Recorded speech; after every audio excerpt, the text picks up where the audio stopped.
Mhm.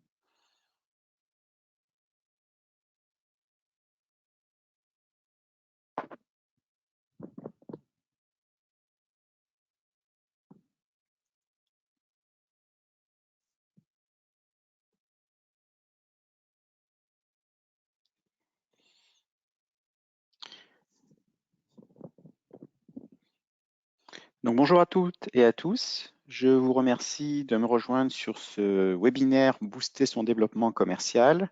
Je suis ravi d'être avec vous pendant 45 minutes et vous parler d'un sujet qui me tient à cœur. Alors, vous avez vu, vous n'avez pas accès à vos micros. Par contre, vous avez un petit onglet qui s'appelle Questions où vous pouvez poser vos questions et aussi me faire un retour. Si jamais il y a un problème technique de son, vous m'entendez pas bien ou autre, vous pouvez l'écrire dans l'onglet Questions.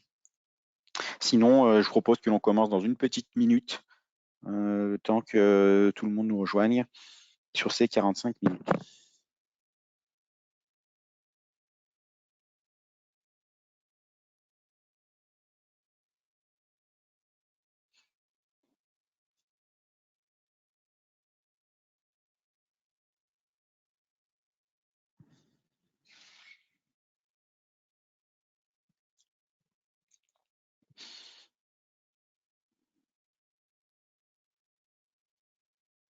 Alors, je propose que l'on démarre. Donc, je me présente, je suis Hakim Smaili, je suis conseiller en développement commercial à la Chambre de commerce et d'industrie de Lyon et j'accompagne les entreprises dans leur développement commercial depuis déjà plusieurs années. Et l'idée de ce webinaire, c'est de faire un peu de rappeler les bases du commercial, de comment développer son entreprise. Je vais enfoncer des portes ouvertes. Je veux rappeler des choses qui sont du bon sens, mais qui sont importants à rappeler parce que souvent, je me rends compte que les participants oublient, enfin que les entrepreneurs oublient l'essentiel et compliquent parfois beaucoup les choses. Donc, il n'y aura pas de grande théorie, mais il y aura des choses qui vont vous rappeler l'essentiel dans le développement commercial. Et on va avoir beaucoup de notions sur ces 45 minutes. Forcément, je vais aller assez rapidement, mais vous allez le voir, ces notions vont être toutes développées lors d'ateliers, puisque nous allons avoir un cycle de 3 ateliers sur le développement commercial qui vont reprendre les notions que l'on va dire là et qui vont approfondir ces notions-là. Donc, je vous redonnerai les dates si vous n'avez pas les dates. À la fin du webinaire, vous aurez les dates des 3 ateliers. Ces ateliers vont se dérouler sur Lyon, sur Saint-Étienne et également sur Roanne pour ceux qui sont de la Loire.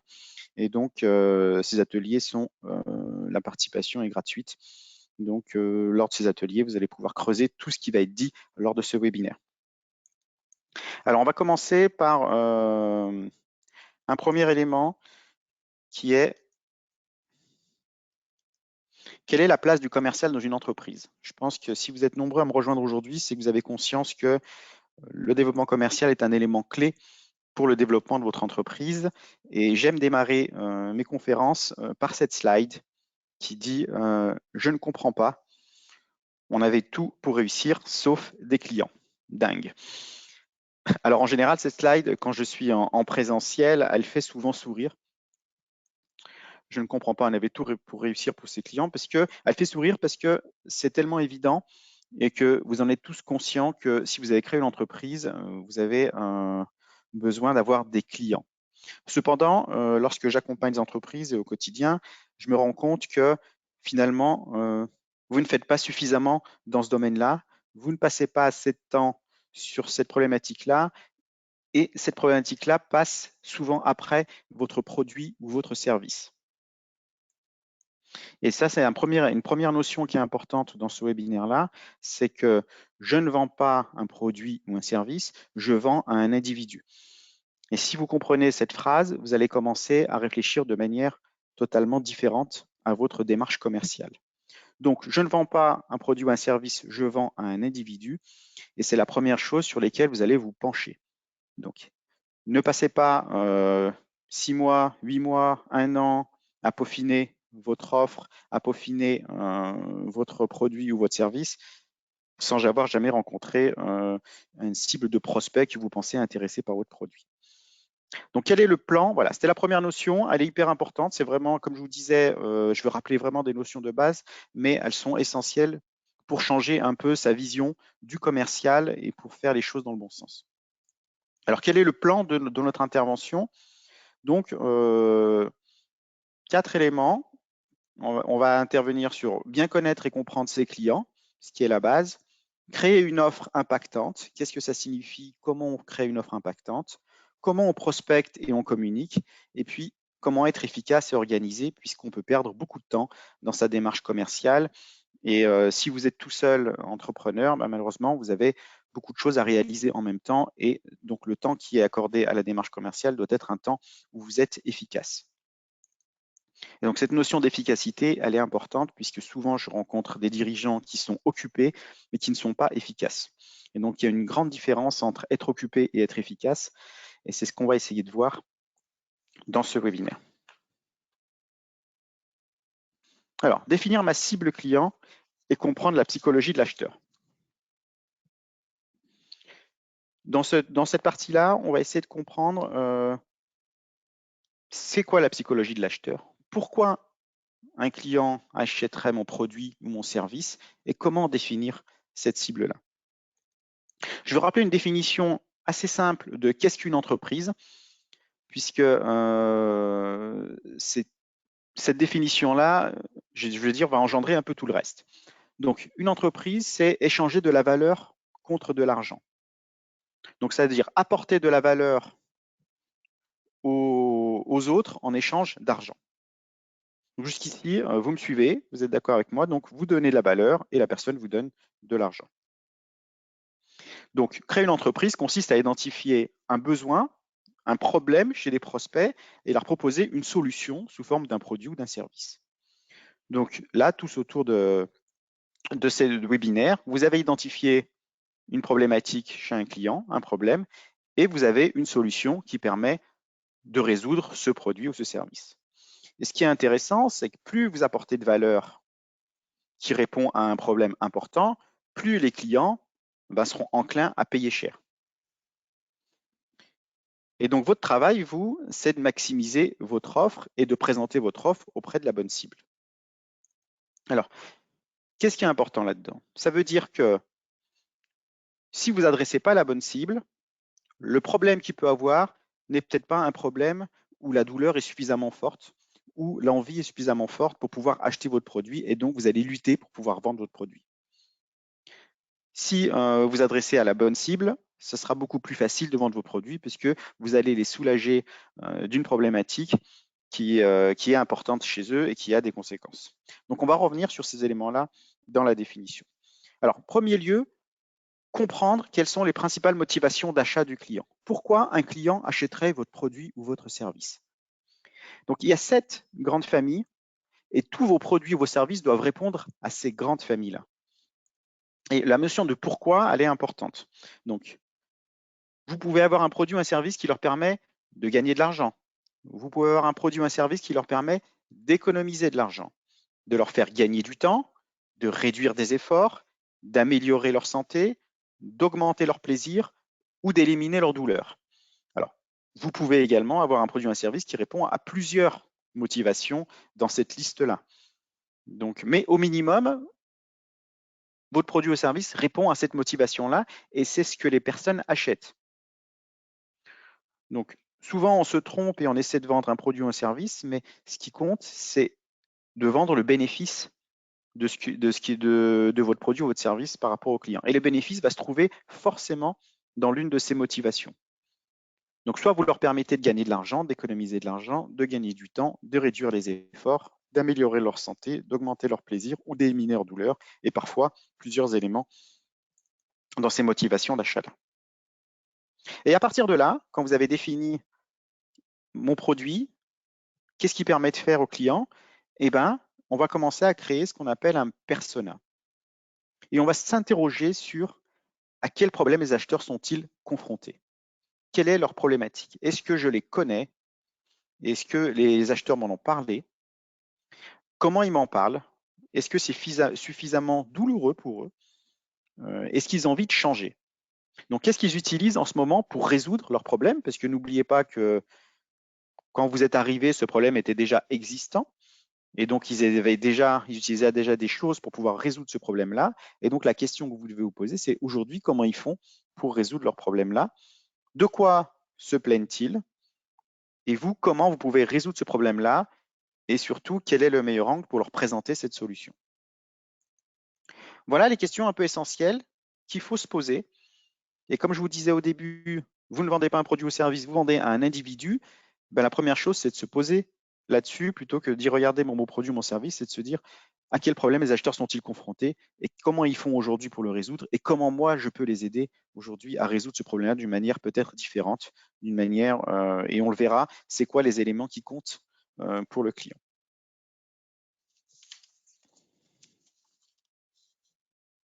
Donc, je ne connais pas la recette du succès, mais la clé de l'échec, c'est d'essayer de plaire à tout le monde. Donc, il faut être conscient que votre produit ou votre service ne va pas plaire à tout le monde et ne s'adresse pas à tout le monde. Alors, je sais que la première difficulté des entrepreneurs, c'est quand on leur dit quelle est votre niche, quelle est votre cible ou quel est votre client idéal. Et souvent, la réponse qui revient, c'est eh ben, moi, mon produit s'adresse à tout le monde. C'est un peu tout le monde. Et c'est la principale erreur, parce que quand vous commencez à avoir un produit qui s'adresse à tout le monde, c'est un peu un produit qui s'adresse à personne finalement, puisqu'on aura beaucoup de mal à communiquer sur notre produit et à sortir du bruit et du bruit ambiant en fait de tout ça, parce qu'on est confronté à pas mal de publicités et autres tout au long de la journée, à pas mal d'informations. Et qu'est-ce qui va nous interpeller? Qu'est-ce qui va faire qu'à un moment donné, je vais m'arrêter sur votre offre, sur votre annonce, sur votre publicité? C'est parce que vous allez me parler concrètement. Et là, je vais me reconnaître dans ce que vous allez me dire. Donc, ce qu'on va faire, c'est qu'on va créer ce qu'on appelle un persona. Et un persona, c'est le portrait robot type de mon client. La question, si vous avez déjà des clients, la question que vous allez vous poser, c'est quel est mon client idéal? Dans les clients que j'ai aujourd'hui, quel est mon client idéal? Avec pourquoi et la question qui sous-tend, c'est bien sûr pourquoi c'est mon client idéal? Est-ce que c'est parce qu'il consomme plusieurs de mes prestations? Est-ce que c'est parce que c'est un client qui est facile à acquérir et dont je réponds à une vraie douleur, à un vrai besoin? Est-ce que c'est un client qui paye bien? Voilà, c'est vous qui allez définir vos critères de qu'est-ce que pour vous un client idéal? Est-ce que dans vos clients déjà actuels, vous avez un client idéal? Et comment vous pouvez le définir? Et donc, on va le définir par rapport on va le décrire finalement, ce client idéal. On va lui donner un prénom, on va le personnifier, donc on va lui donner un prénom, un âge, une vie, une profession. Et puis, on va comprendre c'est quoi ses rêves, c'est quoi ses succès, c'est quoi ses tâches, et c'est quoi ses douleurs. Et face à l'offre que l'on a, quelles questions il se pose, quel doute il a, quel gain il peut avoir. Et puis surtout, on va essayer de comprendre c'est quoi ses influences, c'est-à-dire où est-ce que cette personne va, où est-ce qu'elle est sur les réseaux sociaux, quels sont ses centres d'intérêt, qu'est-ce qu'elle lit, à quoi elle s'intéresse. Tous ces éléments-là vont être des éléments importants pour définir ma communication et ma cible. Alors pourquoi on crée un persona? Pourquoi on crée un portrait robot? Tout simplement parce qu'il est plus facile d'écrire à une personne que d'écrire à un groupe de personnes. Quand vous allez écrire à une personne, ce sera plus facile pour vous de personnaliser votre message. Personnaliser votre message, ça signifie parler à la personne et lui montrer que vous connaissez ses problèmes, vous comprenez sa situation et que vous savez la résoudre. Donc le persona, à la fin, il va ressembler un peu à ça. Donc il aura un nom, un prénom, un âge, une expertise. Il aura ce qu'il fait dans son activité, ce qu'il aime et quel problème il rencontre aujourd'hui et comment il gère ce problème-là.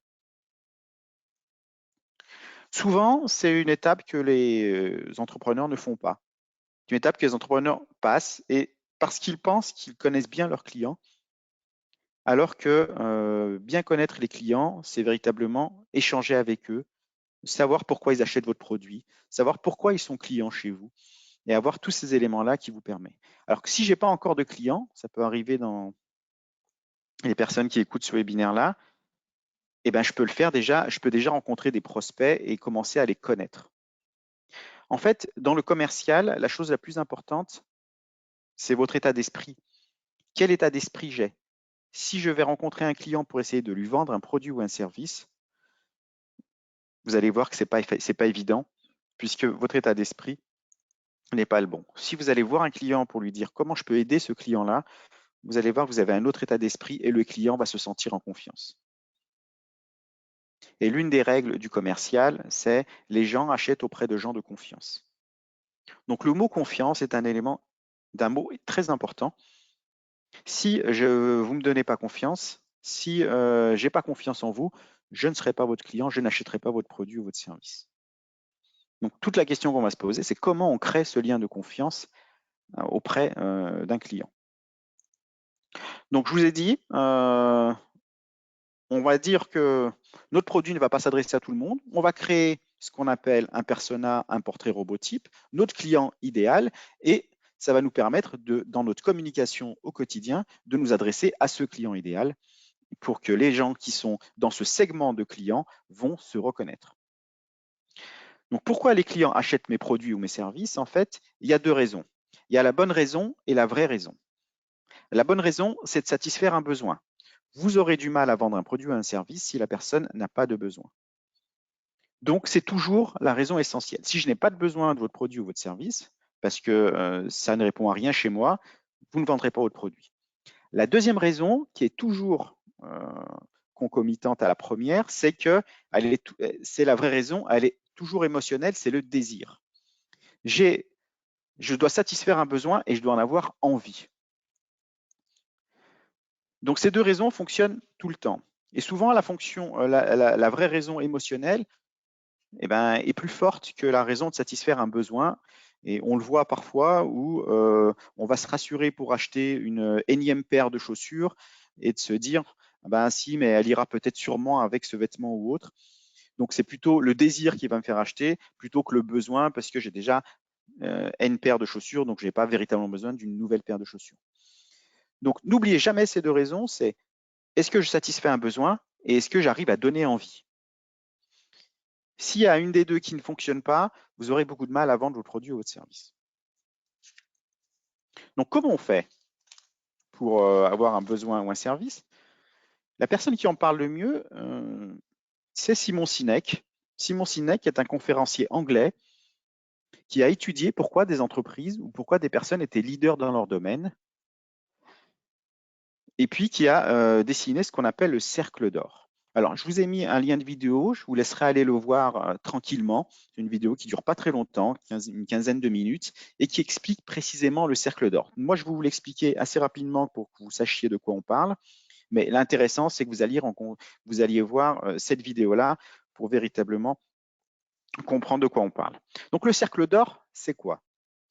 Le cercle d'or, c'est un cercle où on a le pourquoi au centre, le comment et le quoi.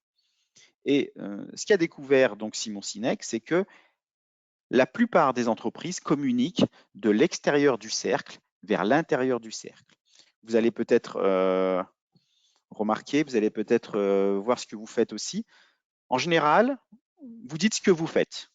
Quand on vous dit « Ah bah tu fais quoi dans la vie ?» En général, vous dites ce que vous faites. Donc vous commencez par le quoi, et puis parfois vous dites comment vous le faites. Et rarement vous dites pourquoi vous le faites. Alors que ce qu'a remarqué Simon Sinek, c'est que les entreprises qui se développent bien, les entreprises qui ont du succès, c'est des entreprises qui communiquent dans l'autre sens, de l'intérieur du cercle vers l'extérieur du cercle. Donc, quand elles rencontrent un prospect, plutôt que de dire voilà ce que je fais, elles disent d'abord pourquoi elle fait ce qu'elle fait. Elle dit comment elle le fait, et puis le quoi découle tout simplement. Et en fait, lorsque vous rencontrez un prospect et que vous dites pourquoi et comment, eh ben, le quoi est une formalité puisque la personne, vous avez déjà gagné la confiance de la personne. Donc, quand la personne a confiance, eh ben, elle vous fait confiance et elle vous dit, OK, j'ai compris pourquoi on fait ça, j'ai compris comment on va le faire. Maintenant, concrètement, ce qu'on va faire au quotidien, eh ben, ça, je vous laisse le faire. Vous êtes le professionnel pour le faire. Donc, quand on communique de l'extérieur du cercle à l'intérieur, eh ben, on donne une grande quantité d'informations parce qu'on va commencer à donner des détails sur son produit, des détails sur son service. On ne va pas partager de sens, de vision. Et donc, le chemin pour aller au pourquoi va être quand même plutôt compliqué. Et surtout, ce qui est important, c'est qu'on ne va pas s'adresser à la même zone du cerveau. Et c'est ça qui est important et c'est ce qu'il a découvert, c'est que Lorsqu'on donne une quantité d'informations, on va s'adresser au cerveau qu'on appelle le cortex, qui est le cerveau qui va enregistrer les informations, mais qui ne va pas pousser à l'action. Alors que lorsqu'on communique sur le pourquoi, donc de l'intérieur du cercle à l'extérieur du cercle, on a une communication qui est plutôt porteuse de sens. On va transmettre une part de rêve, une vision, des valeurs. Et une fois que le pourquoi est clair, les autres dimensions vont s'écouler. Et là, on s'adresse plutôt à la zone du cerveau qui est la zone des émotions. Et cette zone des émotions, c'est la zone qui pousse à l'action. Donc, quand vous listez toute une partie de caractéristiques de votre produit, n'attendez pas que le client agisse. Le client va enregistrer l'information et va dire OK, OK, OK. Lorsque vous commencez à mettre de l'émotion, lorsque vous commencez à parler du pourquoi, lorsque vous commencez à transmettre du sens, ben là, vous poussez la personne à agir, à acheter, à faire l'action que vous voulez qu'elle fasse, à s'inscrire ou à faire ces choses-là.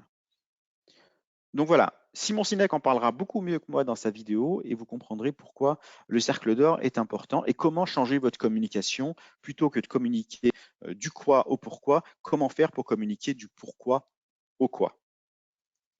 La dernière chose que Simon Sinek dit, c'est que les gens n'achètent pas ce que vous faites, ils achètent pourquoi vous le faites. Donc finalement, vous allez aider, vous allez travailler avec des personnes qui partagent le même sens, la même vision que vous avez et le même pourquoi. Et c'est pour ça qu'on entend parler de ce qu'on appelle le storytelling. Le storytelling, c'est quoi? C'est tout simplement l'art de raconter une histoire. Et l'art de raconter une histoire, c'est quoi l'intérêt de raconter une histoire à un client? Eh bien, l'histoire, ça déclenche l'émotion. Et l'émotion déclenche souvent l'envie d'acheter. Donc, raconter une histoire, c'est simplifier quelque chose qui avait l'air compliqué et de le rendre plutôt simple à travers une histoire. C'est faire en sorte que la personne se souvienne de votre histoire, parce qu'en général, si je vous raconte une histoire aujourd'hui, si on se recroise dans 3 ans, vous allez pouvoir me rappeler en me disant « Ah oui, je me souviens, la seule chose que je me souviens finalement de votre webinaire, c'est l'histoire que vous avez racontée. » Donc, on se rappelle des histoires qu'on raconte. Et puis, ça crée de l'émotion et la personne peut se projeter. Donc, bien sûr, on ne peut pas aujourd'hui voir comment raconter une histoire, mais ce sera l'objet des développements que l'on fera lors de nos ateliers qui vont suivre sur le développement commercial. Le dernier moyen de bien communiquer, c'est ce qu'on appelle la méthode AIDA. Alors, la méthode AIDA, elle n'est pas toute nouvelle, hein. C'est une méthode qui existe depuis plus de 100 ans. Et l'AIDA, c'est l'acronyme de attention, intérêt, désir et action. Donc, l'étape 1, c'est comment je capte l'attention.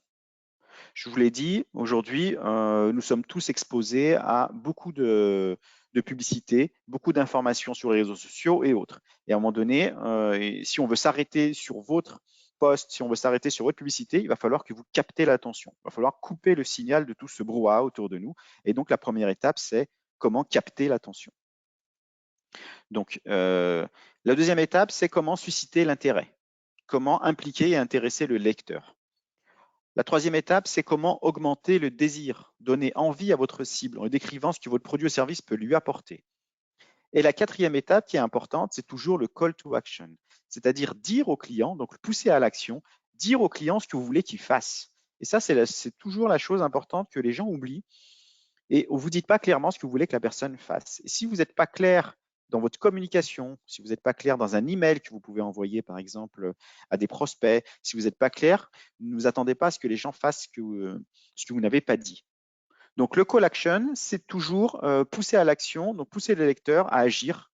Donc, ça peut être télécharger un e-book, comme dans l'exemple, participer à un événement, s'inscrire à un webinaire, s'inscrire à une newsletter, acheter le produit. Voilà, tout ça, ce sont des éléments qui vont être importants dans votre communication. Un exemple de la méthode AIDA, vente sur Internet facilement. Alors, comment on a capté l'attention du A? Donc, on a capté l'attention en disant vente sur Internet facilement. On sait bien aujourd'hui que vente sur Internet, ce n'est pas facile parce qu'aujourd'hui, la concurrence est rude et c'est de plus en plus difficile d'être sur les premières pages de Google. Et là, on a mis un titre en disant vente sur Internet facilement. Donc, ça va interpeller les personnes en disant facilement, ça peut m'intéresser. En plus, il y a des mots qui sont un peu magiques là-dedans sur l'esprit des gens. C'est que lorsque vous commencez à dire des mots comme facilement, comme nouveau, comme, ça interpelle toujours. Et l'humain est toujours attiré par ce qui peut être facile à faire. Le deuxième élément pour susciter l'intérêt, c'est créer votre site e-commerce en quelques clics. et transformer votre idée en réalité. Donc, on appuie l'idée du facile en disant on va faire ça en quelques clics. Et puis, le call to action, donc après, on va susciter le désir, donc on va dire un peu ce qu'il en est. Hein. Choisissez parmi 70 templates professionnels, personnalisez les couleurs, les images, les thèmes adaptés. Et puis, le call to action va être découvrir les thèmes. Donc, il y a toujours une action qu'on veut qu'on fasse, et quand on est sur cette page-là, on veut qu'on fasse cette action-là. Donc, il y a un petit proverbe qui dit un produit dont on a besoin est toujours trop cher, jamais celui dont on a envie.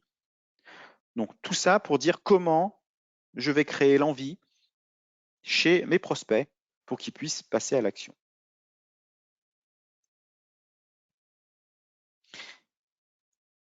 On va passer à la deuxième partie sur comment créer une offre impactante. Et j'ai une petite phrase qui est pour moi, je garde à l'esprit et qui guide un peu la manière d'accompagner, on va dire, mes entreprises dans la prospection. C'est vous pouvez obtenir tout ce que vous voulez dans la vie si vous aidez suffisamment d'autres personnes à obtenir ce qu'elles veulent. Donc, ce qui est intéressant ici, c'est comment je vais changer mon état d'esprit.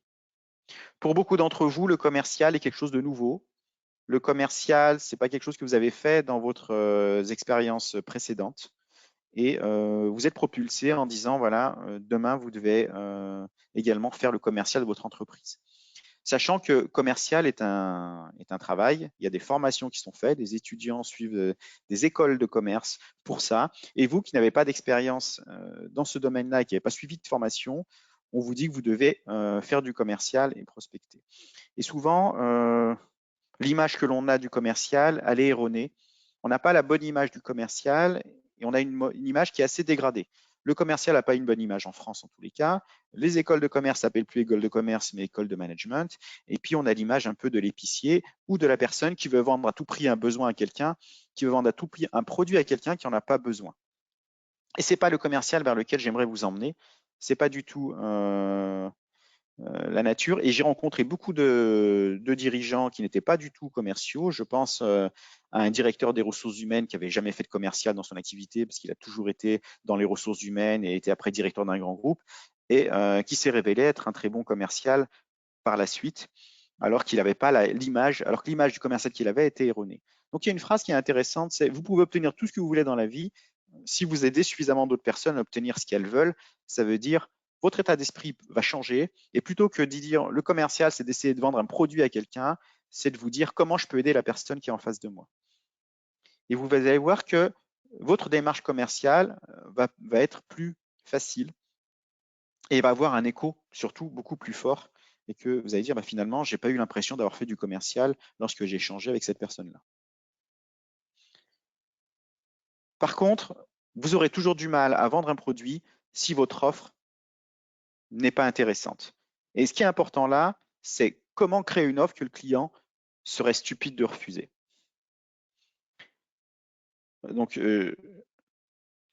créer une offre que le client serait stupide de refuser. Je ne sais pas si vous avez déjà entendu cette phrase-là.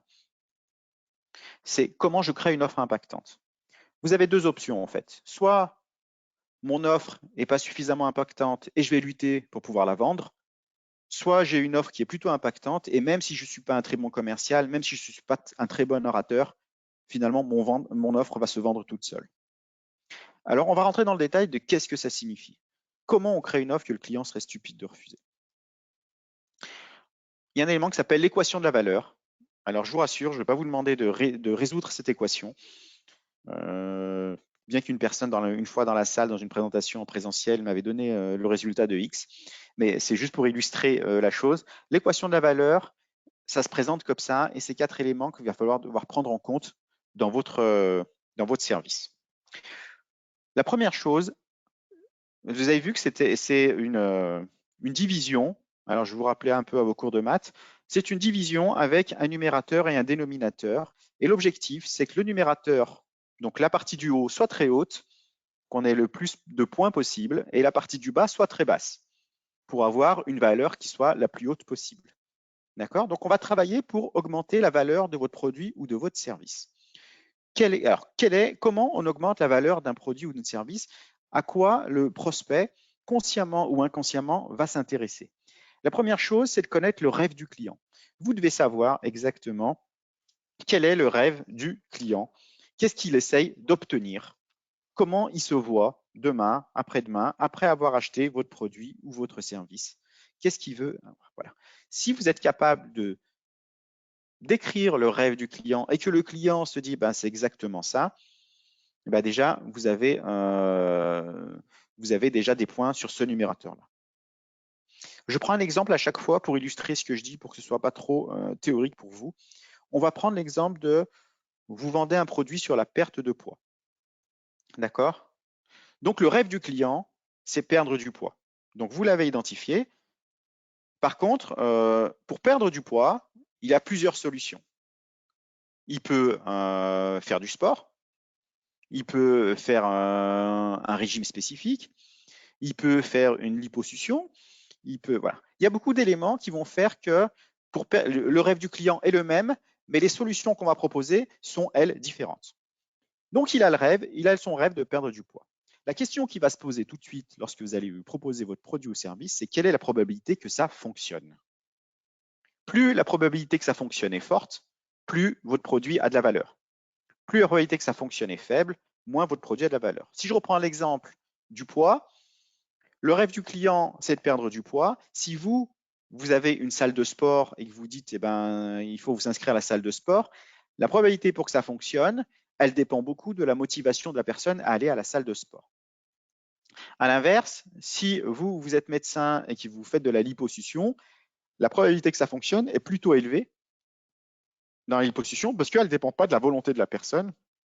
Et en général, la liposuction voilà, est une opération où il n'y a pas trop de risques. Donc, vous voyez pourquoi, on va continuer avec cet exemple et on va voir pourquoi les valeurs changent. Donc, voilà, vous avez votre… donc, comment on va faire pour prouver la probabilité que ça fonctionne? Ben, soit on a des témoignages de nos clients, on a des cas de nos clients qui montrent que ça fonctionne. Le dénominateur commun, les dénominateurs dessous, c'est que les clients vont se poser la question de dans combien de temps je veux voir les résultats. Dans la perte de poids, la question est est-ce que je veux voir des résultats rapidement ou est-ce que je veux voir des résultats dans 6 mois, dans 1 an? Si j'ai une salle de sport, c'est clair que mes résultats vont être beaucoup plus tard. Si je fais de la liposuction, je risque de voir des résultats plus tôt. Plus je vois des résultats tôt, plus ma valeur augmente forcément. Et quel effort et sacrifice ça va me demander, c'est le dernier élément. Si vous me vendez un produit ou un service où j'ai besoin de créer beaucoup d'efforts, de sacrifices, de formation, si j'ai besoin d'aller au sport toutes les semaines, si j'ai besoin de donner beaucoup de ma valeur, eh ben, le coût de la valeur baisse forcément parce que ça me demande beaucoup d'efforts. Si vous me faites quelque chose clé en main, forcément, la valeur va augmenter. Alors, dans mon exemple, si je compare, alors, je ne pousse pas les gens à faire la liposuction, je les pousse plutôt à faire du sport, mais pourquoi la liposuction coûte beaucoup plus cher qu'un abonnement à la salle de sport? Parce que lorsque je fais l'équation de la valeur, je me rends compte que le rêve du client reste le même, j'ai la même note. La probabilité que ça fonctionne est beaucoup plus forte si je fais de la liposuction que si je fais de la salle de sport parce que ça dépend beaucoup de ma motivation. Le temps pour voir les résultats sera beaucoup plus élevé avec la liposuction et les efforts et sacrifices seront beaucoup plus faibles également. Donc, tous les éléments sont plutôt au vert pour la liposuction et donc la valeur à la liposuction est plus importante pour perdre du poids que faire du sport. Je ne dis pas que c'est ce qu'il faut faire, bien sûr. C'était juste pour illustrer l'exemple, que ce soit simple. Donc, vous avez passé votre offre dans l'équation de la valeur et vous avez essayé d'améliorer votre offre dans l'équation de la valeur. Et il faut comprendre une chose importante, c'est que vous vendez du changement. Le client achète du changement. Donc, vous connaissez sa situation actuelle et grâce à votre produit ou à votre service, il va atteindre une situation donnée. Donc, le client est dans la situation A et grâce à votre produit ou votre service, qui est le véhicule, vous allez l'emmener à la situation B. Donc, vous savez décrire la situation A et vous savez aussi décrire la situation B après le changement. Donc, ça, c'est le premier élément qu'il faut comprendre, c'est que qu'est-ce que je vends? Je ne vends pas un produit ou un service à mon client, je lui vends du changement. Et ce changement, eh ben, j'arrive à lui décrire ce changement-là. Et le deuxième élément important, c'est qui prend le risque? Pour ceux qui ont déjà de l'activité commerciale, qui ont déjà des clients, vous vous rendez compte parfois que vous rencontrez un prospect, il a l'air intéressé, et puis finalement, vous le rappelez un peu plus tard, il ne répond plus, il ne donne plus de nouvelles, Qu'est-ce qui s'est passé entre-temps? Alors qu'il avait l'air tellement intéressé. Et j'ai souvent cette question qui revient lorsque j'accompagne mes entrepreneurs. Ils me disent, eh ben voilà, je suis rencontré l'entreprise, elle était super intéressée et finalement, j'arrive plus à la joindre, elle me rappelle plus, je comprends pas ce qui s'est passé, je comprends pas les gens. En fait, ce qui s'est passé, c'est que vous avez fait porter le risque sur la personne plutôt que sur vous. Si je vous vends un produit et que je vous vends une prestation de service ou un produit et que je vous dis oui, ça va fonctionner, vous inquiétez pas, tout ça, ça vous coûte 2000 €, c'est quand même moi qui prends le risque parce que je vais payer 2000 € sans avoir des certitudes que ça va fonctionner ou pas. Donc, si c'est moi qui dois prendre le risque en tant que client, eh ben, je vais être confus et je vais prendre plus de temps pour prendre une décision.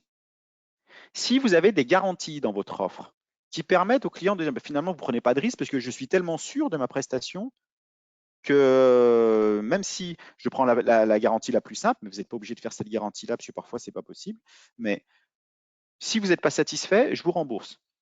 Qui prend le risque dans l'affaire? Eh ben, c'est moi, puisque le client se dit moi je paye et puis je ne suis pas satisfait, la personne me rembourse. Et c'est comme ça que les personnes finalement se décident plus facilement, puisque le risque s'est déplacé du client vers l'entrepreneur. Et c'est ce que je regarde toujours lorsqu'on me présente une offre. Je me pose toujours la question de qui porte le risque quand vous présentez votre offre. Est-ce que c'est le client ou est-ce que c'est l'entrepreneur? Alors sur la troisième partie, prospecter comme un pro, c'est des choses qu'on va revoir également dans les ateliers, hein.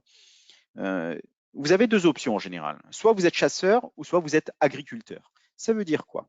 Si vous êtes chasseur, ça veut dire que vous allez prospecter à la suite. Vous allez avoir un prospect, faire une proposition, le relancer. Oui, non, ça ne m'intéresse pas. Il n'est pas intéressé et je passe à autre chose. Donc le chasseur, il va à la chasse. Parfois, il ramène une proie, parfois, il ramène rien et il recommence de zéro tous les jours. L'agriculteur, lui, il a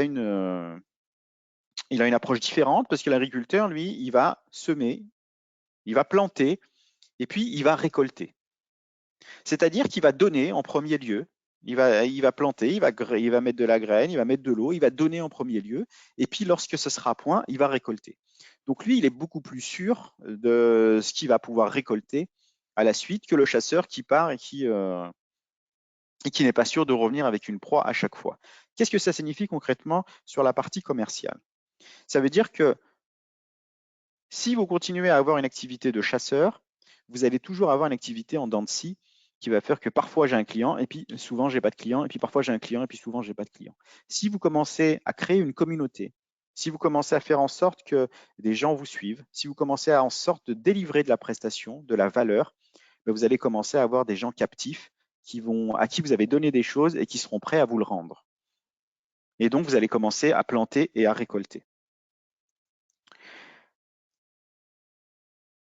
En fait, lorsque vous faites une publicité, lorsque vous prospectez des gens, il faut comprendre quelle est la conscience, le niveau de conscience du problème de vos prospects.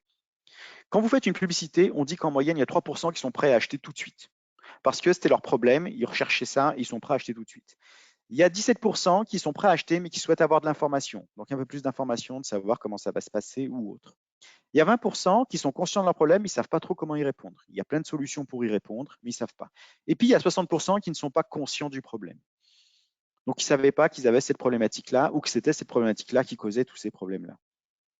Donc, à vous, lorsque vous allez communiquer, de savoir quel type d'information je dois communiquer et comment je fais pour élargir mon cercle plutôt que de communiquer seulement aux 3 personnes qui veulent acheter tout de suite, comment je fais pour communiquer plutôt aux 20 et 17 et 3, donc c'est-à-dire aux 40 personnes.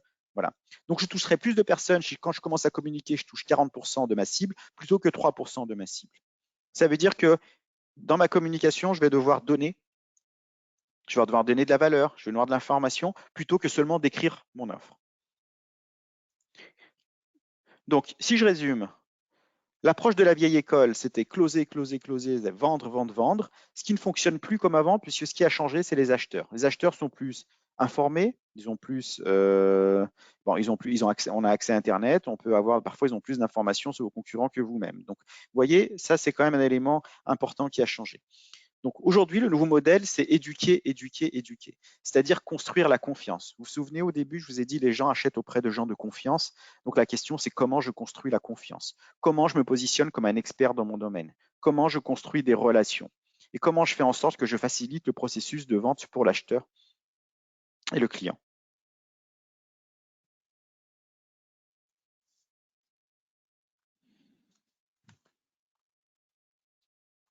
Donc, donc ce qu'on va se poser là, c'est j'ai défini mon client de rêve, je sais où le trouver, puisque je sais ses centres d'intérêt, je sais s'il est sur tel ou tel réseau social, je sais à quoi il s'intéresse. Donc, je sais où le trouver. Je sais quel appât je vais utiliser pour l'attirer. Donc, c'est quoi un appât? Qu'est-ce que ça veut dire utiliser un appât? Et puis, je sais quel résultat je vais pouvoir le donner et je peux lui prouver que je peux avoir des résultats. Un appât, ça peut être une prestation porte d'entrée ou un produit d'appel. En général, il a un prix exceptionnellement bas, il fait figure d'achat d'impulsion et il délivre une haute valeur ajoutée. L'exemple d'un appât, par exemple, j'en ai trouvé un sur Internet, c'est un audit patrimonial gratuit. Un audit patrimonial gratuit, c'est un appât, puisque là, c'est gratuit, on vous permet de faire un audit gratuit. Bien sûr, ils ne sont pas philanthropes, donc ça permet lorsque l'on fait ce type-là, ça permet de savoir qui lève la main et qui est intéressé par un audit patrimonial gratuit, donc qui est un peu plus chaud aujourd'hui pour acheter mon offre. Donc ça, c'est ce qu'on appelle un appât. Et donc, vous allez créer un tunnel de vente. Donc, vous allez générer du trafic et puis les faire avancer dans votre tunnel de vente pour à la fin devenir client. Donc on dit qu'en moyenne, il faut 5 contacts avec un prospect pour qu'il devienne client. Donc 80% des ventes se fait à partir du 5e contact. Comment je crée ces 5 contacts-là qui vont faire en sorte d'arriver à les ventes, d'arriver aux ventes. Donc surtout, il faut relancer, relancer, relancer. Et c'est la différence entre gagner et perdre. J'ai trop d'entreprises que j'accompagne qui finalement relance une fois le client ou relance 2 fois le client et après se disent ben, il n'a pas l'air intéressé, il ne m'a pas rappelé et abandonne. Et ils me disent mais combien de temps je dois relancer? Comment je fais pour ne pas harceler ce client-là? Il y a une règle qui dit vous devez relancer jusqu'à un buy ou un die en anglais, donc jusqu'à ce qu'ils vous disent oui j'achète ou non je ne suis pas intéressé. Si le client est entre les deux, il ne vous a pas dit oui mais il ne vous a pas dit non, donc votre job c'est de continuer à relancer le client. Alors relancer le client, ça veut dire aussi changer de canal. Une fois je lui envoie un mail, une fois je lui envoie un texto. Et puis relancer ne veut pas non plus seulement dire alors est-ce que vous allez acheter ma prestation, mais on peut avoir plein de choses, donner de la valeur et autres pour pouvoir le relancer. Relancer, ça veut dire rester à l'esprit, rester dans l'esprit du client pour qu'il se souvienne de moi quand il est prêt à passer à l'action. C'est avec moi qu'il passe plutôt qu'avec mon concurrent. Enfin, la dernière partie, c'est piloter son activité commerciale. Donc, comment je me fixe des objectifs? Je vous l'ai dit au début, il est facile de perdre beaucoup de temps sur la démarche commerciale. Il est facile de se noyer. Il est facile d'être occupé et de ne pas être efficace. Et c'est ce qu'on va voir sur cette dernière partie. Piloter son activité, c'est se fixer des objectifs. Se fixer des objectifs. Pour se fixer un objectif, on part toujours un objectif à terme, à 3 ans. Quel est l'objectif à 3 ans? Quel est mon objectif dans un an? Quel chemin je dois avoir parcouru dans un an? Et puis, à 3 mois, qu'est-ce qui doit arriver? Qu'est-ce que je dois faire dans les 3 mois pour me retrouver là? Donc, tout simplement, de commencer à avoir un plan d'action et un plan d'action avec des choses qui sont mesurables, ce qu'on appelle ce qu'ils appellent la key result, mais des indicateurs clés qui vont pouvoir être mesurés. Donc, vous allez avoir une action et puis trois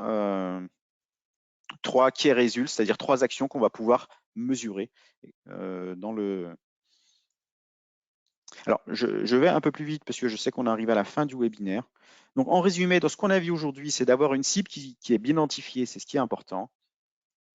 D'avoir une bonne connaissance des process de vente. Quel est mes process de vente? Comment je vends mon produit? Est-ce que mon tunnel de vente est bien? À quel moment mes clients s'échappent lorsque je les ai et puis je les perds? Comment je peux résoudre ça? D'avoir une stratégie commerciale, un argumentaire bien travaillé. Je suis conscient que les gens achètent par le besoin et l'envie. Comment j'arrive à créer le besoin et l'envie? Avoir des objectifs qui sont plutôt smart, que je peux mesurer pour améliorer, des indicateurs pour piloter et une amélioration continue des pratiques. Donc, je remets en cause à chaque fois ce que je fais et ce qui fonctionne, je le réitère. Pour aller plus loin dans tout ce que j'ai dit, puisqu'on a abordé beaucoup de notions et beaucoup de notions vont être creusées durant les 3 ateliers qui vont venir, je vous rappelle les dates des prochains ateliers. Donc, l'atelier 1, ce sont les fondamentaux du développement commercial. Donc, on va creuser la première partie de ce webinaire-là. Donc, à Lyon, c'est le mardi 3 octobre et à Saint-Étienne, c'est le lundi 9 octobre, donc à la CCI de Saint-Étienne. L'atelier 2, c'est mieux cibler vos clients. Donc là, on va travailler sur qu'est-ce que ça signifie mieux cibler vos clients, comment on crée un persona. Donc l'atelier sur Lyon est le mardi 17 octobre, l'atelier sur Saint-Étienne est le vendredi 20. Et puis l'atelier 3, c'est piloter son activité commerciale. Donc on va voir comment on est efficace dans sa démarche, comment on se met des actions au quotidien. Donc le 24 octobre à Lyon et le 30 octobre à Saint-Étienne. Et puis on organise un atelier à Roanne également. Alors c'est sur un atelier, pas sur 3, qui va reprendre un peu les éléments, et c'est le 13 octobre. Si vous avez des questions, n'hésitez pas à les poser dans la partie questions. Donc je pourrais y répondre. Je crois que je n'ai pas de questions pour le moment. Et en tous les cas, j'espère vous retrouver, et vous allez recevoir toutes les informations pour vous inscrire aux ateliers. Donc, j'espère vous retrouver dans les ateliers qui sont des ateliers plutôt pratiques, où on va vraiment travailler sur votre entreprise. Vous allez travailler sur votre entreprise et dérouler tout ce qu'on a pu voir ici rapidement en 45 minutes. Donc, j'attends votre question si vous avez des questions. Comment s'inscrire?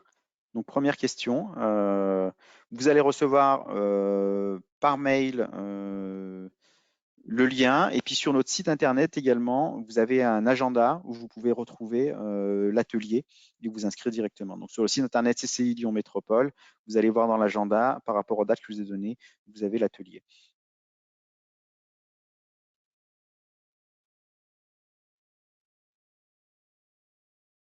Est-ce qu'il y a des éléments que j'ai pas abordé, que vous aurez aimé aborder, puisque c'est vrai qu'en 45 minutes, faire le tour du développement commercial, c'est assez court.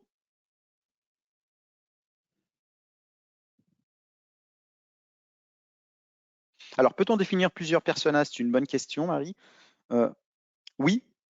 Alors, en général, on a entre 3 et 5 personas. Au-dessus de 5, c'est compliqué. 3, ça paraît être un bon chiffre. Donc, entre 1 et 3, c'est bien. Ça peut aller à 5 maximum, mais c'est vraiment le maximum.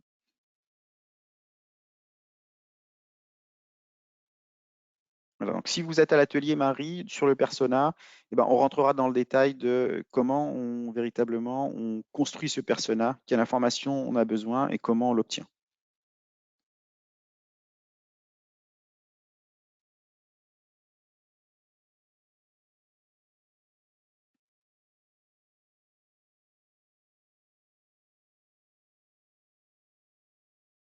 Donc pas d'autres questions? Eh ben, écoutez, je vous remercie pour votre participation. J'espère vous retrouver en live et je vous dis à bientôt.